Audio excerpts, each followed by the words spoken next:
what I hope you That's can pretty. see is my message to you. But can you see that funny looking tree there? Are you able to see that? Can you, No, let's No, no. let's see our faces. no, you still see the faces. What happened? Yeah. Okay, Oh, the happy here we go. Valentine's Yes, Day. yes, yes. Okay, okay, okay. That is not a tree in the background. What is That's it? a brain. That's right. It's a brain. It's a brain. Just look at, just look at that thing. Do you realize what a gift you have? This is better than getting cheap material from your uncle for the tracksuits. This is unbelievable. This is unbelievable. This this brain of yours and mine is much more efficient than the biggest, fastest AI supercomputer.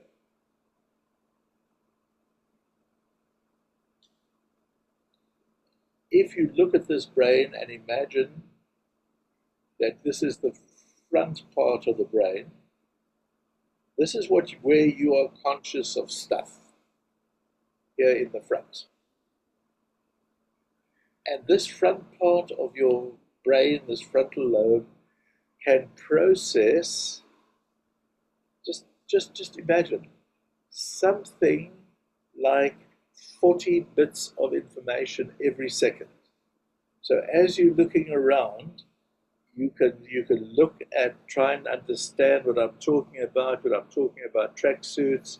You can hear something happening in the room and say, I wonder why someone doesn't answer the phone. You can actually process 40 bits of information every second. It is unbelievable. Can I tell you what's And believe me, my brain does it. you can. Nobody can truly multitask. We all think we can. We all believe we can. We try to do more than one thing at a time, but the only thing that happens is we learn to do things more efficiently so that we flip from one to the other, but we don't multitask. We can focus on one thing at a time. So if I'm talking to you and your phone rings, you immediately stop hearing what I'm saying. You can't listen to what I'm saying and answer your phone. Nobody can do that. Okay? Doesn't work. Except for one little thing, one huge thing. Somewhere around here, if that's the front, then this is clearly the back part of the brain. Oh boy. This is the part of the brain which works whether you're aware of it or not. It's your subconscious mind. It is that part of you which is wired to get you out of danger. If you are walking across the road and suddenly you hear a loud honk of a car hooter, you don't stop and say, okay, let me think now, what shall I do about this? You jump, and your heart beats faster, and you're out of that road as fast as you can, and then you see the car go by, or you're screeching to a halt, or whatever. At a time when we didn't have such wonderful buildings and things, and there were a lot of wild animals around, that part of the brain was so essential because you didn't stop to talk to the lion that was trying to eat you. You didn't stop to reason or to appoint a committee to investigate lions. What you did was you found yourself up a tree somehow, and then you saw the lion, really. I mean, it all happens in a blur. You're up the tree, the lion is trying to jump up and eat you, but somehow or other, something took over. Listen to me. Something took over. What took over? That part of your brain, your subconscious part. Now, I told you how wonderful this prefrontal frontal lobe is. It can process 40 bits of information. So they tell me, I just believe them, the scientists, in a second. This part of the brain, this part that it goes by a lot of different names. Doesn't matter what it's called, truthfully, doesn't matter. It can process, listen to me, I'm going to write it down because you won't believe me.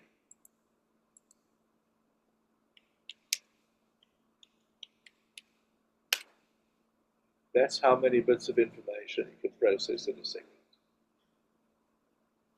That is so far superior to the biggest computers that we have in the world. 40 million bits of information in a second. A million times. That's why I drink medicine. That's a conscious mind. Okay. Now, what is this? Why am I telling you this? Well, what happens in real life is that we get born. We arrive. And if I were to draw this brain again of a newborn baby and take away the Happy Valentine's Day, it would look sort of furry on the outside. It would look like these trees wouldn't be properly formed yet, the branches. They would just be sort of sticking up and there would be bits and pieces. And then over a long time, for human beings, it's a long time. Much longer for human beings than for apes, or for dogs, or for cats, or for other animals, or dolphins. In human beings, it takes a long time. But as the child starts learning some words, one of these branches starts forming.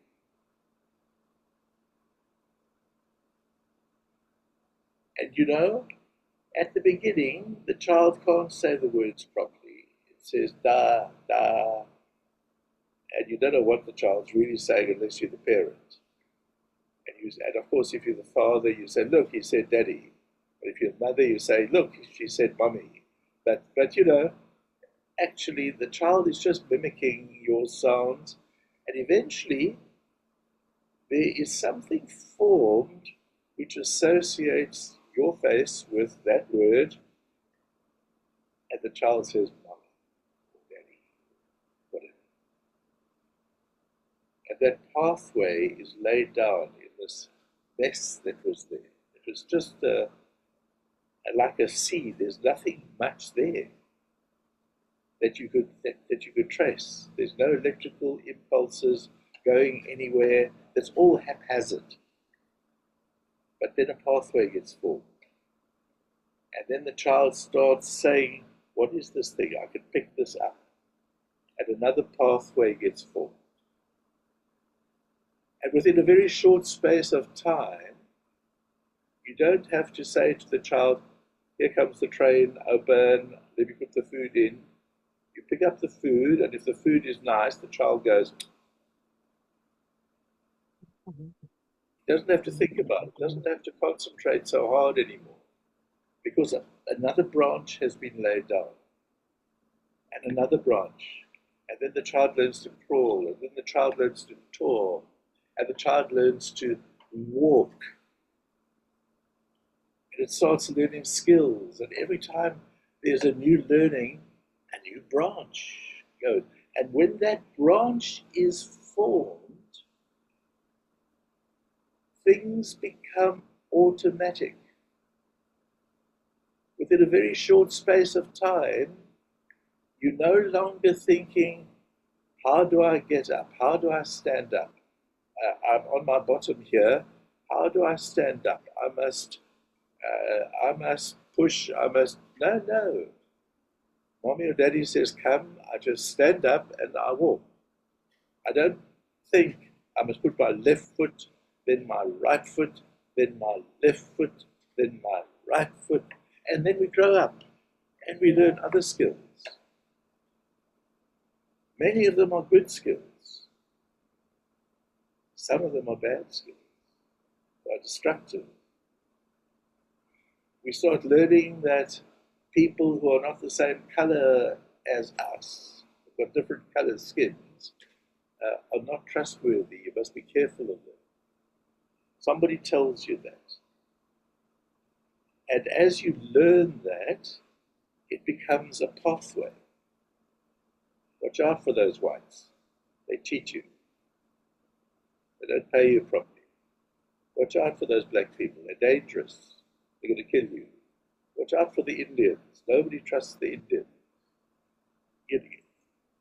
And eventually, you've got all these pathways, many of them good, some of them negative. And automatically, in the blink of an eye, when something happens, when you see something, when you hear something, depending on what pathways have been laid down there, depending on those pathways, your mind will interpret what happens in a given way. Can you understand that if you are a Xhosa person and you believe that Zulu people are fierce and warlike and warriors and they want to kill all the Xhosas, if you believe that, then when you are in the company of a Zulu person, you become careful about how you speak, what words you use. You don't want to make this person angry. If you believe that, I'm not saying Zulu people are bad. No, don't think I'm saying that. I'm saying if you had that belief system, if you believed that nothing happens by accident, that everything has a cause, nothing just happens. Something causes something else. Then you have to end up believing in God. You have to. Because there was a time when there was no universe, a time before time was even created. There was nothing. The universe did not exist. And at a certain point, something happened. And out of the smallest atom, something started exploding. And it's still exploding. And we cannot begin to imagine how many Milky Way systems, how many stars there are. We cannot begin to imagine it. And they are traveling at a speed that is faster than the speed of light. And they are just exploding. And the time will come, there's going to come a day when all of that is going to come to an end. It started, there is a history, and it's going to come to an end one day. How do I know this? Well, long before the scientists found out that the universe was not eternal, long before the first scientists started saying, there was a time when there was no universe. It started with something called the Big Bang. When this atom started exploding, long before that, there was something written in the Bible which said, in the beginning, God created the heaven and the earth. And at first the earth was totally without form and void. It was a mess. And then God said, let there be light. And things started happening, growing, developing. How he did it, I don't care. That he did it is irrefutable. It's obvious. Nothing can come from nothing. Certainly everything we see, all these stars, all the mountains, all the rivers, all the people, cannot come from nothing. Got to come from something. And especially if something is so well designed that it's got rules written into it, laws which keep it together. All things are held together by the word of his power, says the scripture. It's amazing. It is just, science and the Bible absolutely agree. Science and atheism fight each other all the time, because there comes a time when atheism, not believing in God, cannot explain, how did this thing start? How did this thing happen? It's not possible. Not possible to have an explanation apart from believing in a creator who has got a personality, because you could see how personally he made the whole universe and everything that's held together. It's just, I just am blown away by that thought when I think about it and when I talk about it. Wow. Now, here we go. Here's this little baby, and it's laying down pathways. And the little baby grows up, and it lays down more pathways. And I'm sure that most of you have had an experience of driving a motor car. If you've had an experience of driving a motor car, do you remember the very first time you got into a motor car and somebody said, right, it's your turn. Sit behind the steering wheel. Especially if it wasn't an automatic, it becomes more difficult. Because now you've got lots of things to worry about, haven't you? You've got to think about, I mustn't drive into anything. What must I do with my feet? If I press that thing, it goes faster. If I press the other pedal, it'll stop. But I've got another pedal that I must press because I've got these things called gears. Ooh, there's a lot of stuff to think about. Come back to the brain. What's happening? Little bit by little bit, as we learn how to do these funny things that we have to learn to do, we are laying down a pathway in our subconscious mind, in our brain. It's a physical pathway. It's a real thing. Nobody can see this tree, but you can follow the patterns of the electrical impulses. You can tell the difference. You can tell with a little electrode, by putting an electrode on a certain part of the brain, you can see what happens, that your hands get cold, or your eyes start fluttering, or you feel afraid, or there's this whole, depending on where you touch there or where you stimulate the brain, it will have an effect on your body. And so you come back to the idea of driving, and slowly, hopefully, you learn. And meanwhile, you're also learning about the rules of the road. Aren't you? You have to. You have to learn, what does that sign mean? I can't just drive fast here because it says that there are school children who might be crossing the road. So I understand what that means, so I slow down and I watch out. I don't want to drive over the school children or the old people or the dogs or whatever is there. Now fast forward.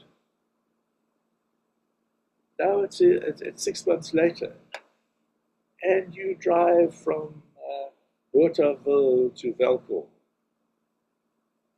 You get in your car and you start driving.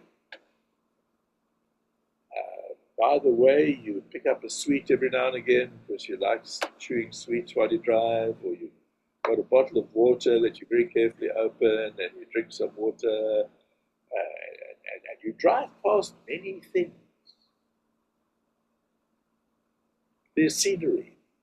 There are many cars that go past you. There are people walking on the side of the road. If one of those cows that was on the side of the road walks in front of you, suddenly the front part of your brain says, stop. But long before the front part of your brain says stop, your foot is probably already on the brakes. Why? Well, because you have laid out a pathway that says when there's something in the way, you put foot on the brakes, you stop.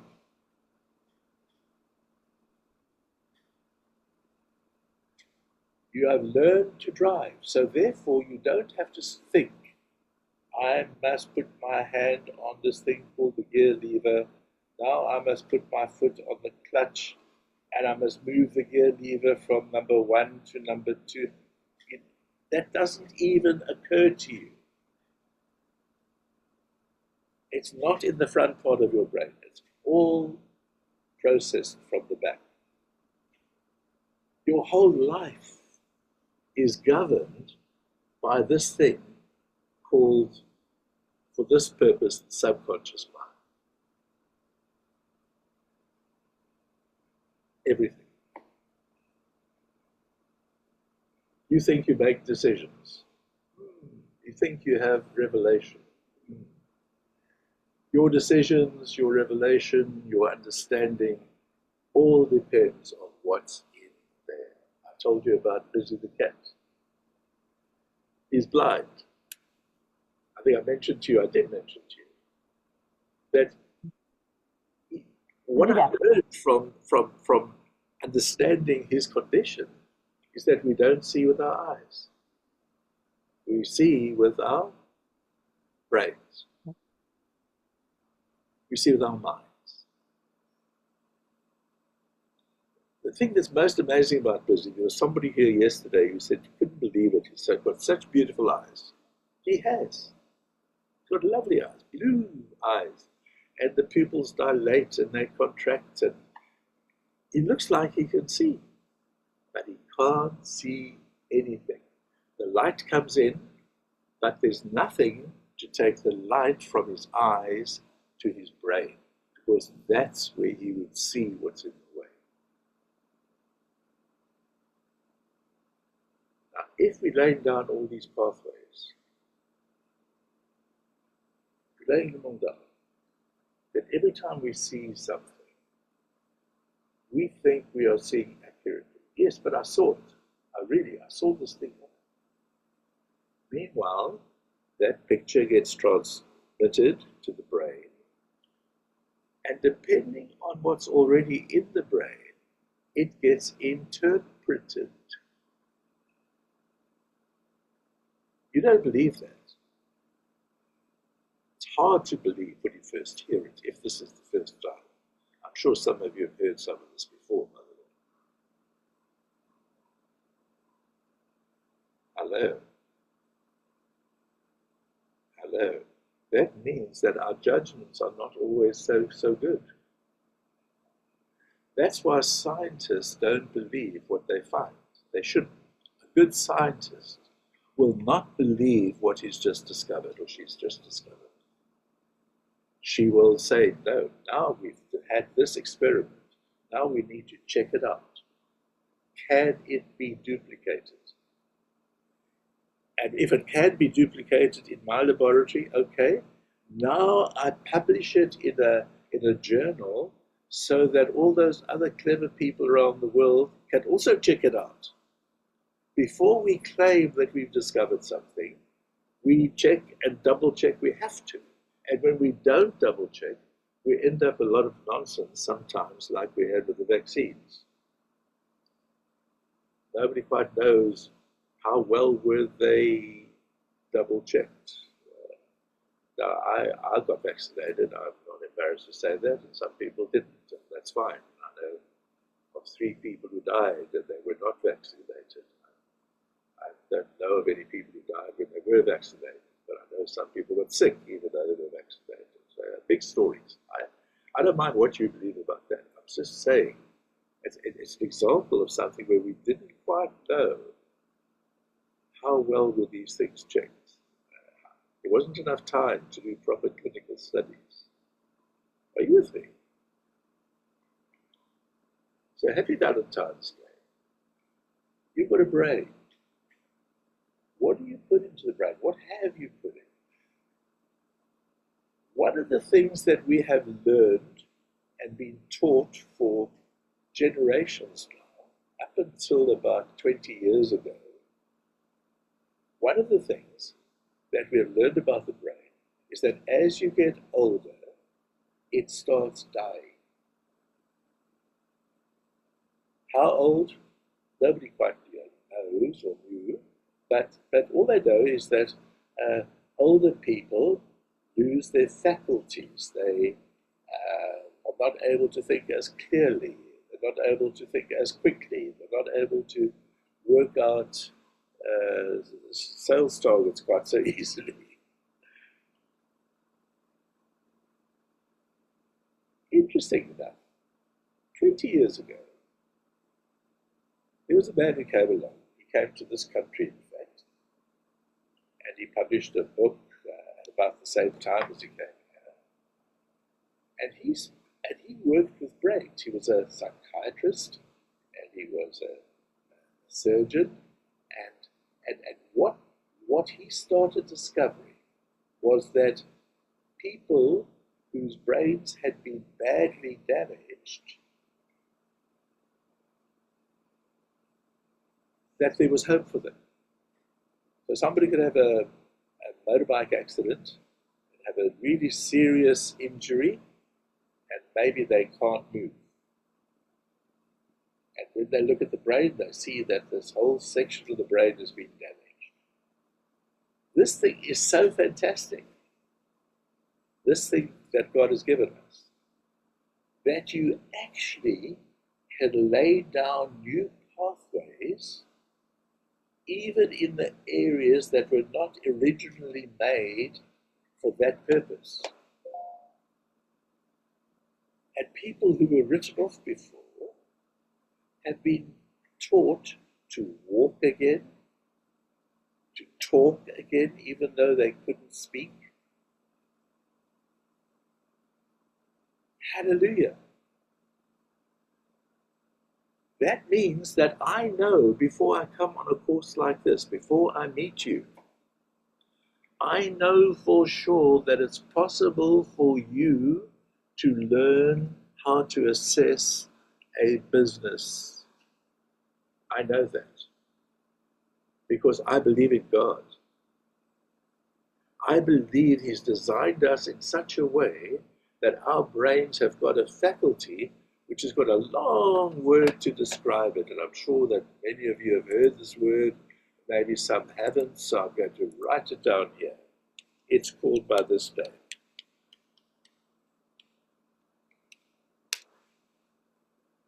Neuroplasticity.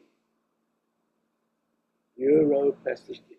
These little pathways that are formed only get formed because things are repeated again and again. And the things that are joined like that into these branches, they don't really look like this, hey? Your brain doesn't look like a branch inside. But anyway, it's just to illustrate, are because there are little joins called synapses between things called neurons. And the neurons are the little things that get excited. They get stimulated. And there's a saying that people who teach this and who know about it, I'll put a D in the middle there. It's not neuro, it's neuro. Okay, so that should be neuro. I can't spell it. There's no slash. those things, they have a saying which says neurons that fire together get wired together.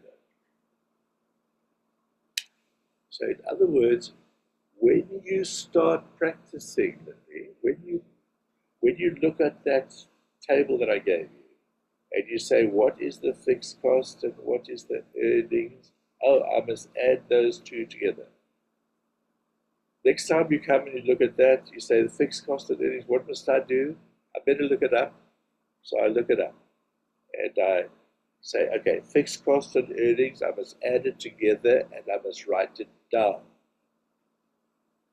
The next time and the next time you do that, every time you do it, these little things are being laid down. It's like you're walking through the felt and you're walking and you're leaving a path.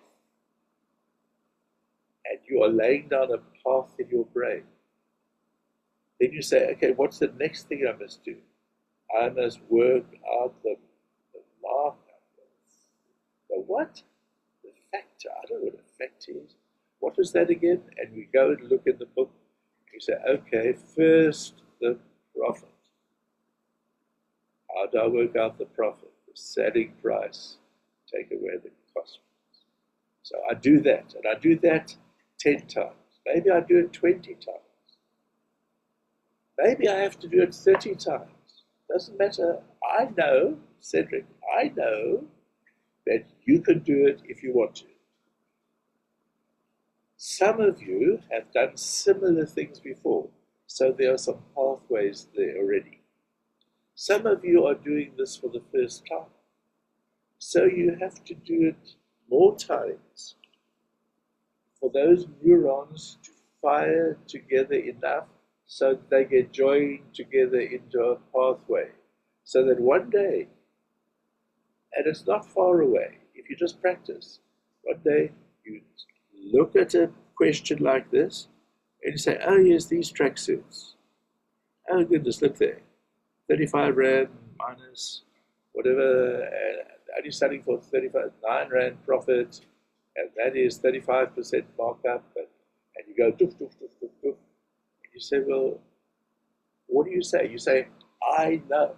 You say, I understand. But what you really are verbalizing is that a pathway has been created in your brain that recognizes this and has walked down that road before, so it knows what to do.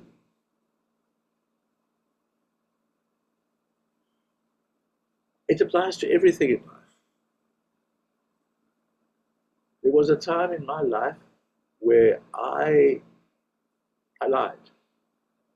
I'm not saying I never lie now, but I'm saying I lied. I made up stories in a way. I pretended to be whatever people wanted me to be. You know, I just wanted to be liked. I'd grown up in an environment where I got abused very badly when I was a child. Blah, blah, blah. I'm not crying about it. I'm just saying that's what happened. The consequence of that was that I wanted to be liked. So I would be nice to everybody. I would do whatever it took so that you would like me. And as a result of that, I wasn't always very honest.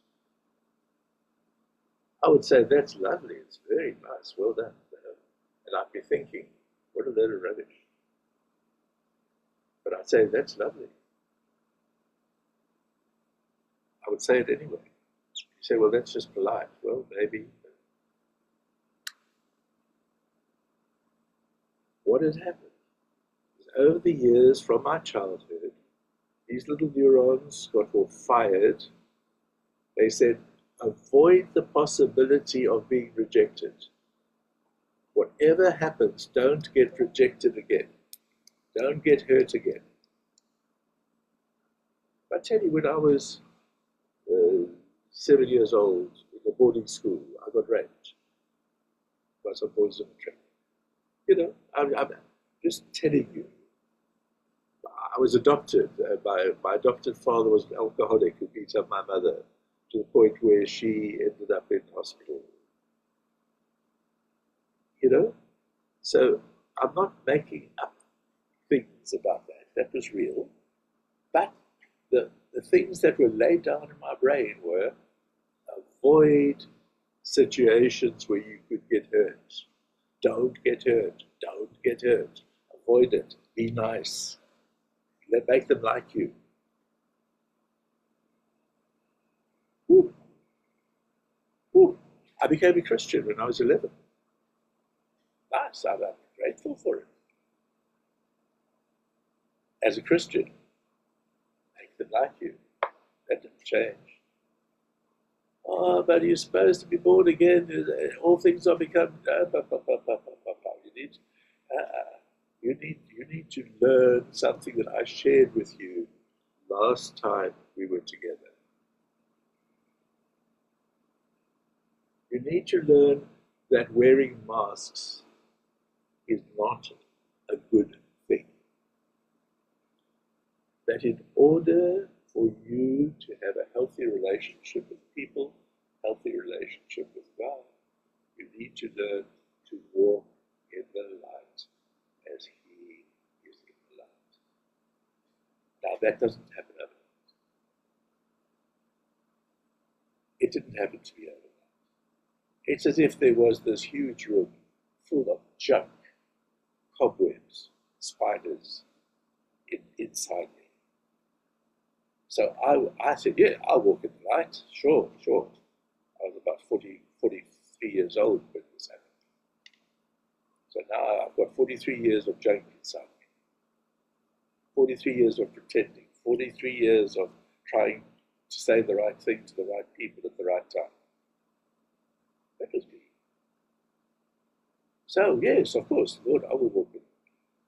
Boy, you think there's rubbish in there, but you don't have a clue what's in there till you start opening the windows and the doors, and then the light comes in. When the light comes in, you start thinking, why did I do that? Because now I realize there's much more here than I ever thought. That was me. I don't know about you. I'm just telling you what happened to me. That process is still going on. I'm talking about 40 years later. That process hasn't finished. But it's a decision that I need to make every day. I want to know this God who John talks about when he says God is love. That's the God that I want to know. I don't want to know anything about the wrath of God or the, stuff that I read about in the Old Testament. I don't want to know that. I want to know about this God who's love. That's for me personally. And so he says, you're welcome. Just open the door, let the light in. And you will know the God who is love, because God is light first, and then you'll experience his love. And that walking in the light that I told you about is laying down a pathway. And it's not an easy pathway to lay down, because sometimes what you see inside is not so nice. But it's okay, because God loves you anyway. It becomes okay even to verbalize it, even to tell other people that is what I used to be. That is who I used to be. This is, what I still do wrong these days. It is so powerful. This thing at the back of us wants to keep us safe. It wants to keep us alive at all costs. And so it takes over. And so before we realize it, we run away. We run away socially. We run away spiritually. We run away physically sometimes. And we love. And then we have to say, okay, I've done it. But now I'm not going to go on. I'm going to now open the window and say, Lord, I'm sorry. If we confess our sin, he's faithful and just to forgive us and to cleanse us from that thing. He's going to change the pathways. He's going to help us lay down those better pathways. I love it. I love the adventure. I love the reality. love the lack of religion. I don't enjoy religion very much, I must tell you. I'm sorry, I just don't. Some of the religious stuff that I hear makes me just want to, I don't know, I just don't like it. Just don't enjoy it. Talk to me about the reality of Jesus. That God loves me, and I'm listening. I'm listening, because that's real. Religion is people trying to find God. It doesn't matter which religion you choose. They're all pretty good. They all say good things. But God's not at the top of that mountain that you climb. We have to receive Him. So, okay. So now we're looking at this brain of ours, neuroplasticity. Oh, there have been so many people who've done such good work. I mean, I'm happy to give you some references. I don't want to overload you with names and stuff. I'm not going to go there. I just want to say, investigate this thing called neuroplasticity. Because the things that you get in your brain, these things that we call ideas, beliefs, they've got consequences. What you believe will have consequences in your life. There will be results in your life. Everybody, says Alvin Toffler, everybody carries in their head a mental model of the world. Everybody has an idea. This is what the world's about. For some people, the world is my village. For some people, the world is my city. Some people, the world is America, make America great again. For some people, the world is a bigger place than that it's important to embrace more than just my country, etc. But everybody carries in their head a model of the world, a kind of a feeling of this is my purpose, this is what the world's about. Thomas Sowell's has spoken about these things, these belief systems that we have. He calls them worldviews. We all heard that word somewhere, worldviews. Is our sense of how the world works. The foundations on which the theories that we have are built. Sense of causation. That is not just fancy words, a sense of causation. In other words, something started everything. Something caused everything. There is a first cause that is personal. And if that's true, then Jesus makes sense. And it makes sense that he would rise from the dead. It makes absolute sense. How could the God of the universe be held in the grave?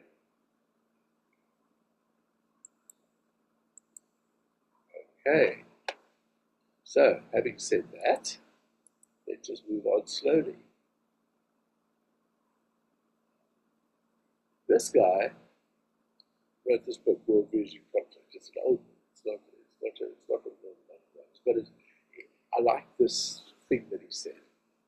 A worldview, what you have in your mind, your idea of the world, is a scheme by which you consciously or unconsciously fit everything into. We place of it everything we believe, and by which we interpret and judge reality. Now, there's the scary part, because our worldviews, the things that we have already decided that the world is about this, and this is what the world's like, and this is why we must be careful of men or women or those people or these people or whatever. Our worldview has already been settled here in the back of our subconscious. And we interpret everything according to what is in there already. And we might be wrong. We've got no second guess. Worldviews are like viruses. Somebody has a message. I mean, the greatest example of this spreading of these viruses called memes, that's what they're called, when it's a worldview that is shared, is this one. Acts 1:8. Jesus said, you're going to take this gospel and you're going to go to every part of the world And this, it's going to be shared right across the world, across every nation, every amazing. The gospel is a being, it's a concept, it's a belief, it's a worldview. Worldviews don't only spread geographically across the world, but they penetrate vertically. They shape the values, social structures, institutions of culture. Ideas develop. They often develop, not always, as some religious doctrine or sometimes just through philosophical thinking, as people, or scientific theories. And how are they shared? Often through music. Often the very first time you hear about something is in a song. You say, this rap song, what's he talking about? And it gets your mind going, and it rings bells, and it adds to something else. And before you know it, you are believing something that you were not believing 3 weeks ago, because you sang the song often enough. You want to know how the next generation will live? Visit a museum of modern art, listen to some contemporary music, and you'll have a very good idea of what the world is going to look like in 5 years' time, 10 years' time. No surprise when you look at what art was available, what art was popular in the midst of the 20th century. Look at Picasso. I visited Picasso's museum in Paris. What a wonderful experience to see. But my word, how difficult to understand. And beyond Picasso, you look at some of the Manet and some of the other artists, and you see abstract, almost art that isn't communicating a message. It's searching for meaning. And as that art became popular and people started singing songs that were somewhat crazy, the whole of society has become a little bit searching for meaning. Really, look around the place. The only reason that we have a thing called science in an ordered way is because of the Judeo-Christian philosophy. Science did not develop anywhere in the world other than within the context of the monks. The monks studied and they developed, and people like Galileo, Isaac Newton, people like that started developing theories and searching out this world. Why could they search out the world? Why could they develop science? Because they believed that there was a first God, creator. There was a God who created everything. And therefore, there must be order. There must be rules that run the universe, because God is a God of order. So the science became the purpose of searching out what are these rules. What makes sodium and chloride combine to become sodium chloride? What makes hydrogen and oxygen combine to make water? Why is it 2 atoms of hydrogen and 1 of oxygen? Why not 5 of the one, 6 of the other? Why is that a different thing? What are the rules? That's what science is about. Why did they ask questions like that? Because they believed in a God like that. A God who said, this is how you should live. This is the way that life works best. So if God made us with order and with design, then the whole of creation must be subject to rules, to laws. And science is the objective, or has the objective of finding out how does everything work. How can we utilize what's there to make other things work. It's amazing. Memes. Memes spread through time. Up until the 1930s, the purpose of education was thought to be to develop good citizens, useful citizens.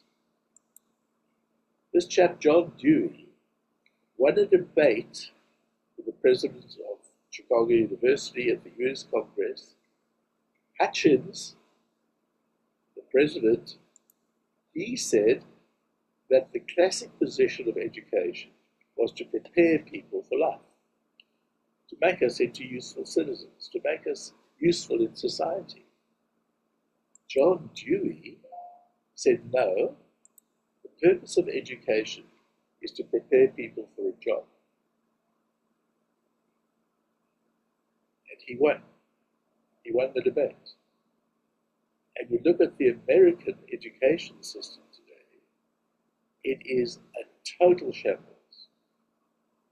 I'm not talking about primary school. I'm talking about primary school, high school, universities are a total mess.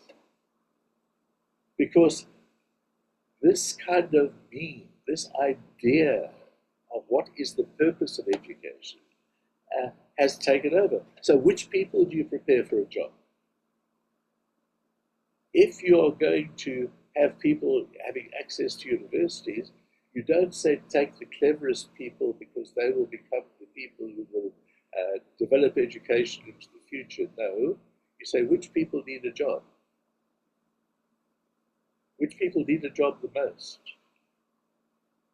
Let's give them access to UCT or to KZN University or to any university. Let's do it that way. And it's not a compliment to those people. Results are everywhere. Ideas are powerful things. What you believe will have consequences in your life. This man you might not have heard of. You might have, you might not have. He was a very famous reporter, TV journalist. And he was a third-generation Marxist. That means he believed in the teachings of Karl Marx. Now, Karl Marx was the man who, perhaps more than any other, or even more than Lenin, kind of introduced communism into the world. Okay? And this man, his father and his grandfather were Marxists. Marxists believe that people are simply consumers of resources. People have no value in themselves unless they can contribute to the state. You only have value if you add value to the state. If you are not adding value to the state, you become simply a consumer of resources. And sometimes it's better just to take you out of the way, to get rid of you, because then you won't eat food that somebody who's more useful could be eating. So he visited Mother Teresa, this Marxist. And one night late, he writes about it in his book called Something Beautiful for God. It's a wonderful little book that he wrote about his visit to Mother Teresa. He says, he was sitting there and she was looking after this little baby. And you must understand, in India in the 1950s, there were hundreds and thousands of children dying on the streets. Poverty was rampant. There's a caste system in India, which is based on the Hindu religion, which says that some people are simply untouchable. They are dirty in themselves. They are not only have little value, they have no value. There are 7 castes. There are the people at the top. You see them playing cricket on TV and all of that. They're the people from the top. And then there are several layers in society. And the very bottom layer are called untouchables. And there's even a layer under that where they have some people they consider to be untouchable. Can you imagine living like that? Where if your shadow falls on somebody's plate, that person will throw the food away because your shadow has made the food bad. That's what they believe. So there he was in India with all of these children dying. But this lady, Mother Teresa, was sitting up at 3 o'clock in the morning trying to save the life of this little baby. And he said, why? What's the point?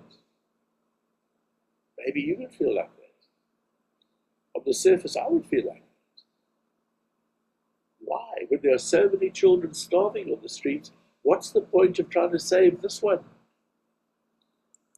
And he says she just looked at him. It was as if she didn't even understand the question. It didn't make sense to her to ask that question. He tried again, and he said she just looked at him blankly. What are you asking? So he went on to the interview. And that night, he says he went back to his hotel room, and he said an insight dawned on him. Something happened in him, which must have wakened up one of those pathways that was there somewhere from the beginning. And somehow or other, he says this was the spiritual turning point of his life. He realized that Mother Teresa saw those children totally different way than he did. She saw them as image bearers of God. He saw them as consumers of resources. What's the point of keeping them away, keeping them alive? There's no value. But she saw them. Her worldview was this child is made in the image of God. This child has potential. This child could change the world in some way that I have no way of imagining. This child could have children who could have a real impact on society. I don't know. But I'm going to give this child an opportunity because I've got this child in front of me. Guys, we've got to believe that those people that we are offering this course to have got value, have got potential. Malcolm Muggeridge became one of the great apologists for the Christian faith. He wrote books. He went on TV to explain to people why he had become a Christian. Real stuff, because of a worldview. Because he saw the impact of the worldview that Mother Teresa had and compared it to his own worldview. And he said, it's worth changing. I want what she's got. So he changed and he worked on it. Here's another example of worldviews. You know what happened in World War II? There was Hiroshima and Nagasaki, great big explosions. Atomic bomb, the very first atomic bomb that killed thousands of people, left others penniless, destroyed properties. This group of Japanese people went to the Dominican Republic after World War II. A group of about 30 of them. It was about 30 people then, they grew. But 30 years later, they owned all the prime property. They owned the luxurious houses on the hills, while the local population still lived in poverty. Now, you know what many people would say, don't you? Maybe you would say it. You'd say, they abused their position. They were colonialists. They stole. No, nothing. They came with nothing. They didn't even come with Bibles, not with guns, they had nothing. They arrived there and said, what can we do to live here? It took 30 years. Now, this story is true. It's been written about, published about many times, many times. Because it's interesting to psychologists, it's interesting to sociologists. What made the difference? Why would these Japanese people end up living in the luxurious houses on the hill, and the local people were poor before they came, and they're still poor? Why? Japanese people had a social value. What's a social value? It's a worldview. It is a belief about life. They believe that you must try harder. You must never give up. You must keep trying until you succeed. That is what they believe. They took it so far in their belief system, they still do today, that they believe that if you give up, if you start something and you just don't continue it, you don't finish it off properly, you bring dishonor to your ancestors, to your father and your grandfather.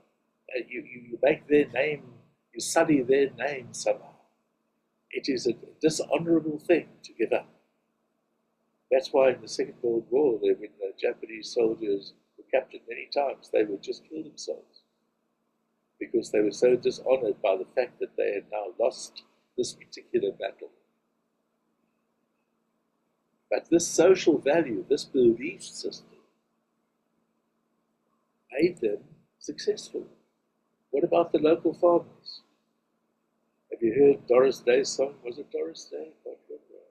Que sera, sera, whatever will be, will be. The future's not ours to see. Que sera, sera, what will be, will be. There are many people who live their lives like that. Oh well, whatever, I can't do anything to change it. We'll just wait and see what happens. And so they stayed poor. If you want your people to be successful, if you want your young people that you're going to be empowering to be successful, you're going to have to encourage them in such a way that they understand the difference between those two groups of people. You don't have to tell them the story. You can if you want to. It's a true story. But you've got to help them to change their thinking, because nothing will change if they don't think right. Nothing will change. If they believe that que sera, sera is the way it will be, whatever will be, it's up to the spirits, it's up to the ancestors, it's up to God. Christians can be fatalistic like this. Oh, you hear people, if the Lord wanted me to be rich, I'll be rich. If He wants me to have the job, I'll get the job. It's up to the Lord. What codswallop? That's religious codswallop, but it's still codswallop. Really. It's nonsense. We need to do whatever we can do. We need to take on board whatever skills we can. We need to practice whatever we can. We need to do the hard work and believe. When that doesn't work, we need to be able to have friends that we can say, please pray for me. Like I've asked you, I'm unembarrassed to ask you to pray for me. At this moment in time, I'm stone broke. So what? I'm not poor. I'm just stone broke. You know, am I proud of it? No. Why am I telling you? I don't want you to give me money. I don't think you want money to give me, so I'm not asking for money. I'm asking you that if you care for me at all, that you will pray that the Lord will bring us some business in Micro-MBA, that will bring the right people across our path so that we can earn some money. I have no way of paying my bills at the end of this month, right now. But I will. I will. I know it. Why? Because I've got 37 years of experience of living like this. God has been faithful. Time after time. Do I think God is going to change His character suddenly? No, I don't. Have I done everything that I could possibly try to do? I probably try too hard in some cases. I probably nag people. I probably overdo it. You know? yes, I've done everything that I know to do. So, if you remember, please pray for me. That's all I'm asking. Okay? Ideas have got consequences. As a man thinks in his heart, as a woman thinks in her heart, so is she. How did we get here? There was a time where everybody seemed to believe in God. Really, in history, if you think back, you read history, it's hard to find books that were written before longer than 200 years ago, where it isn't assumed that God exists.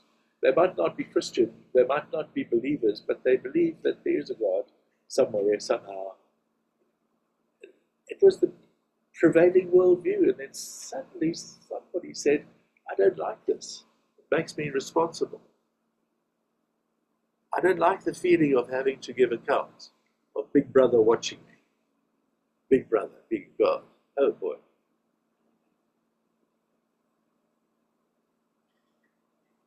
What was this thing of why did people believe in God? Because God has revealed himself. God has revealed himself through the universe. It's very hard with an open mind to look at the design and the beauty and the functioning and everything in the universe without saying there must be a designer somewhere. Don't find a watch on the sand and the beach and say the watch just happened. Say somebody dropped it. Before that, somebody made it and sold it. But there isn't just general revelation in creation. There's special revelation. God has revealed himself through the Bible, has revealed himself in the person of Jesus Christ, who rose from the dead. So people believe that in history, up until a certain point of time, when things started changing. So there was God in creation, and people believed all of it, in general. Then there came a time when people started questioning that. Called the age of enlightenment. If you are an atheist, if you're an agnostic, if you're simply a historian, you call it the age of enlightenment. The 18th and the 19th century, where people started saying, maybe there is a God. They didn't say there is no God. They said maybe there is a God, but do we really need him? What do we need God for? They viewed God as if he was some kind of a clockmaker who made the universe. Yes, for sure. The universe couldn't have happened just without anything. But then he wound up the universe, and now he's gone and he's left it to run its course. Basically, that's called deism. So theism is we believe in God, who is a person, who has got a personality. Deism says, yes, God did it, but he's not really involved. We're on our own. There's the cosmos, there's the whole universe, while God's having a snooze. And what's at the center of the universe? Looking at it. Here I am. Me, I'm the center of my universe. Everything revolves around me. My comfort, my needs, my career, my education, my whatever, my survival. I am the center. How's that working for you?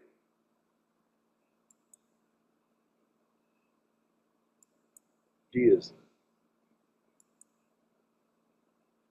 And of course, naturally, once you take the first step away from believing in God, you start saying you're retired. It's natural that the next step happens. You know what? This is a little nonsense. There is no God. Why do we need him at all?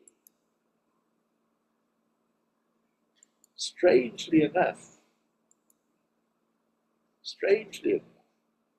this very worldview is diametrically opposed to real science. Because real science says there cannot be an effect without a cause. And if the effect includes personality, then the cause must be personal. But atheism says no. We don't need it. We don't need this concept, this man-made concept of God. And since then, by the beginning of the last century, materialism. What have I got? Not who am I, but what have I got? What do I own? Becomes most important. My own security, my own freedom. Materialism is dominated in the West, and it's invaded the church, frankly. Man is now free to decide for himself what's true and false, what's right and wrong. You don't have any objective measurements anymore, and you can't say something's wrong or something's right. It's weird. I wonder how many genders we're going to end up with. We used to have two. Now, at the moment, last time I counted, there were about 7 or 8 LGBTQI. I've lost count. I'm not saying that's bad. I'm saying we've lost our way. We've got a kind of a woke hope that something will get better if we just change the government, or if we just vote for somebody different. But this is where we've kind of ended up in the 21st century. The question is, what do we do with it? What do you and I do with it? What did the church do? Because that's the real thing. While all of this was happening, you'd think, well, the church went out and preached and said, no, you can't do that, you can't make these rules, you can't change these laws. No. The church privatized itself.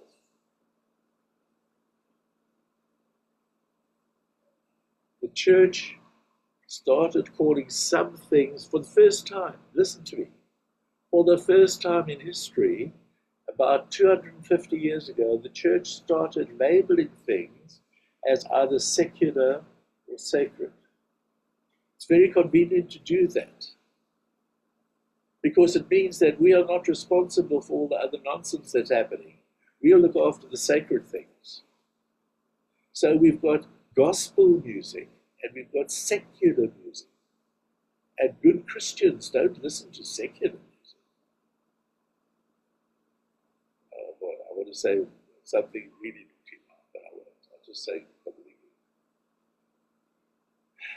yes. Honestly. The church started labeling things as secular books, as opposed to sacred books. Secular activities, as opposed to worship, sacred activities. Before that, there's nothing secular or sacred. There is God and the reality of God and his desire to rule over everything in life and to make everything beautiful for us. But now we separate things out and we don't touch that. That means those people who are secular can go and govern over there and they can make whatever laws they want to, and we don't get involved in that because we are sacred, because we are Christian. That's what the church did.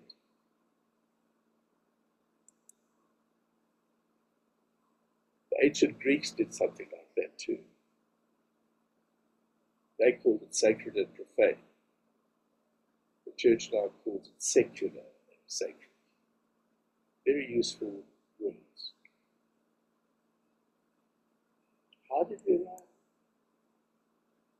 There's God and the sacred things, and we don't have to worry when we're there because we all believe the same thing and we support each other and we love each other, and the rest can go to hell.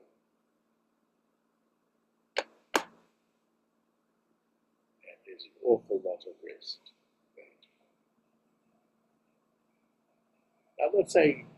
I'm not saying that we should go out and preach. I'm not saying. I'm saying we should go out and live. We should be living with each other in relationships that walk in the light with each other and that support each other, so that people start looking at us and saying, "Why? What's different about them? I would like to experience what that person is experiencing. How does that person keep going when it's tough? And I can't keep going when it's tough. What's the difference? What has she got that I haven't got?" And there's like a line. It's a very big line, eh?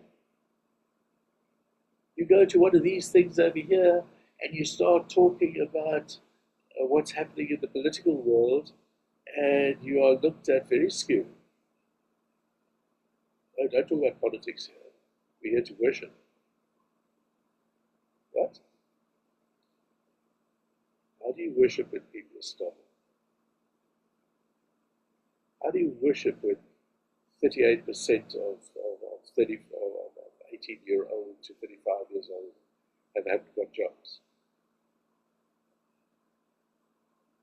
How do you just be comfortable in your religion? We should be very uncomfortable. We should be very uncomfortable.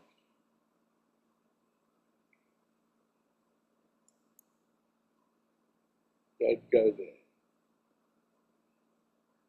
You and I have got the fantastic privilege, listen to me, got the fantastic privilege of actually going there into the heart of the problem, which is poverty.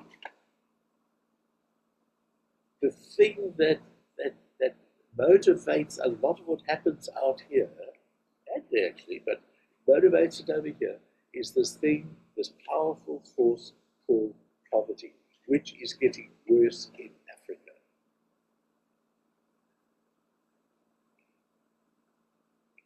Listen to me. 50 years ago,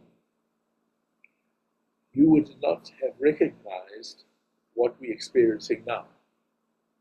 Zimbabwe was the breadbasket for nearly the whole of the southern world.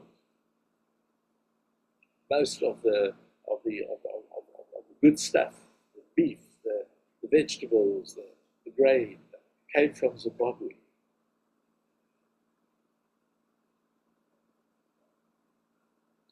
And then, today, Zimbabweans are all in South Africa looking for work, where there is no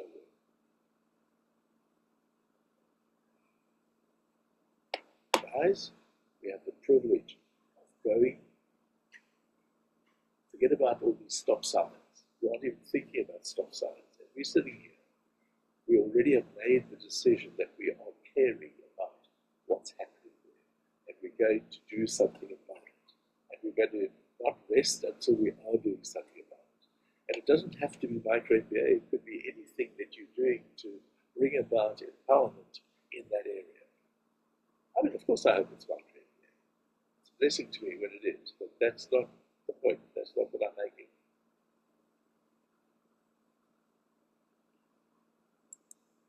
What are you going to do? So we end up with Christian split personalities because we've made those definitions about sacred and secular. There are things that we call spiritual.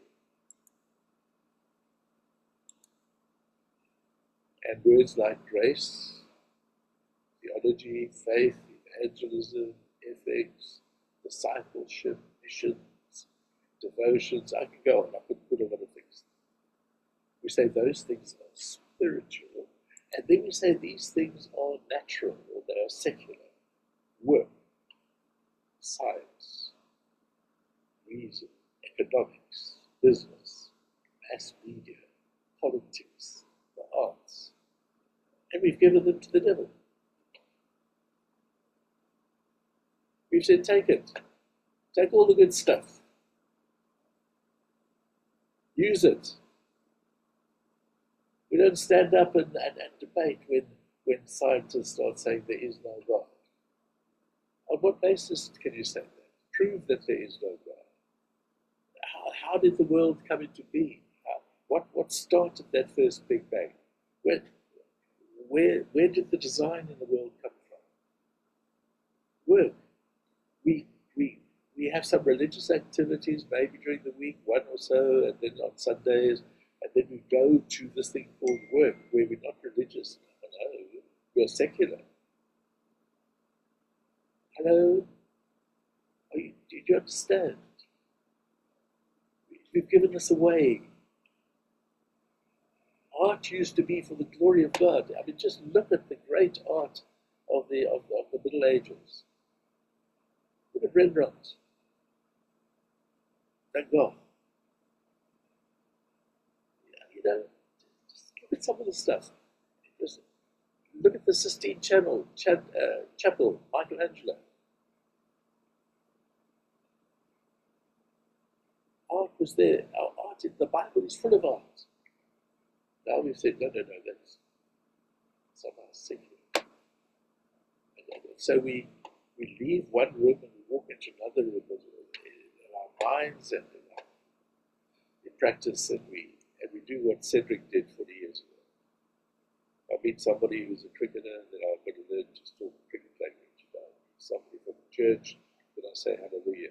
I meet somebody from the medical world, then I talk. So to speak Cedric.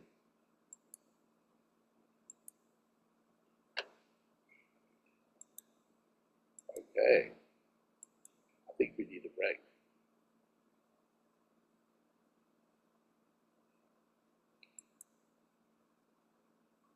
Yeah, this is the final little thing that I wanted to just say.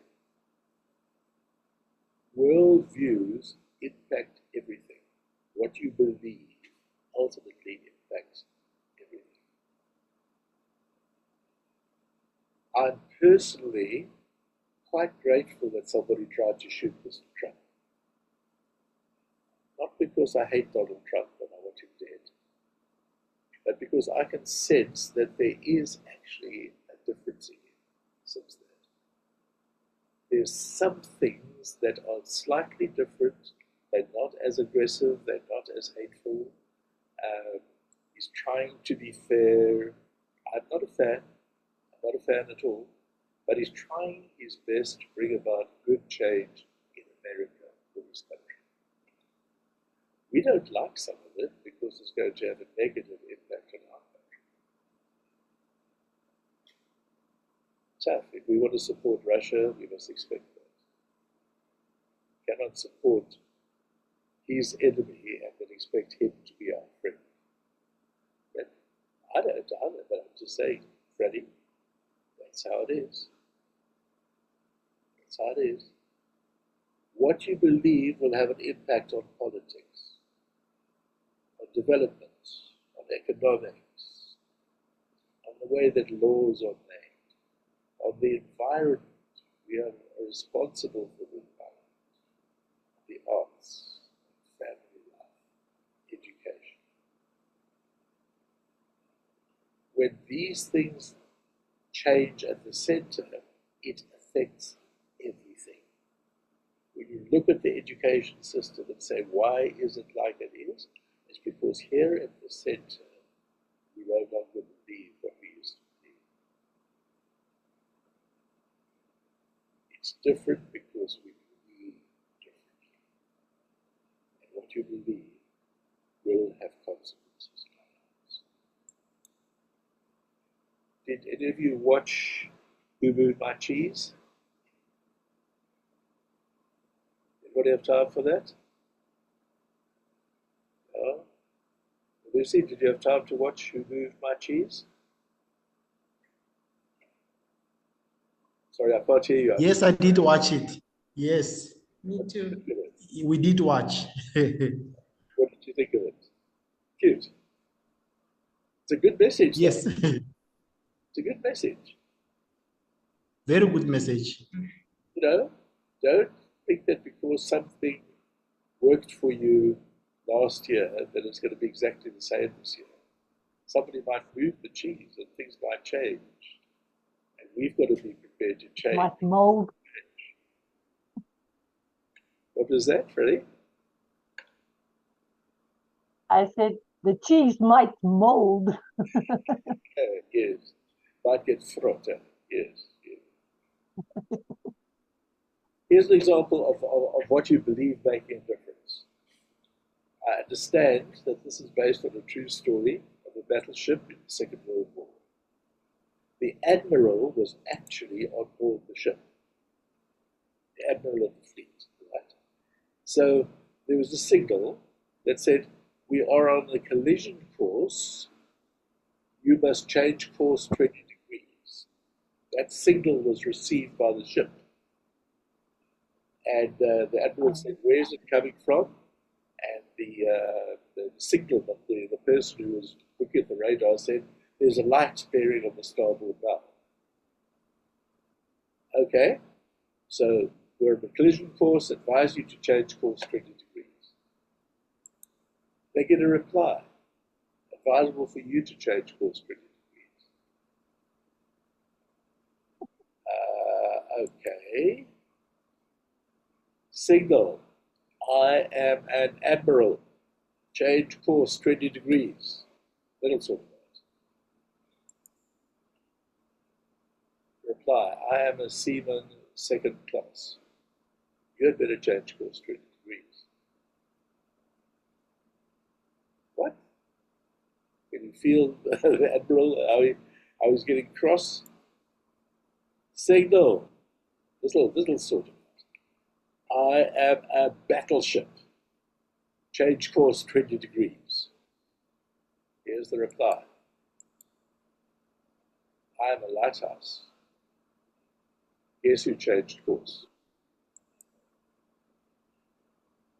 That is called a paradigm shift. While you think you are the boss, you are in charge, you are the biggest, the best, everybody better get out your way, you tell everybody to get out. When you realize that this thing's not going to move, you do. It's called a paradigm shift.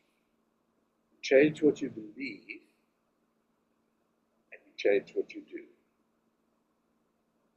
Let's have some dialogue. That's good. It's now 15:23 on my watch. Let's come back at 25 to 4. It's about 12 minutes, I think. Yes. 25 to 4. Was there anything that we've shared this session that was of any value to you? Anything at all? Would I waste my time? It's good confirmation. Say again, Fred? I say it's good confirmation. Huh? It's, Thank you, Marissa. the story of the lighthouse for me is the significance is not necessarily changing course, but in life you get a lot of people who think because they have got the name on the door, the badge, they are the admiral. And I'm like, yeah, well, I've got the lights. So eat this. Okay. See you at 25 to 4.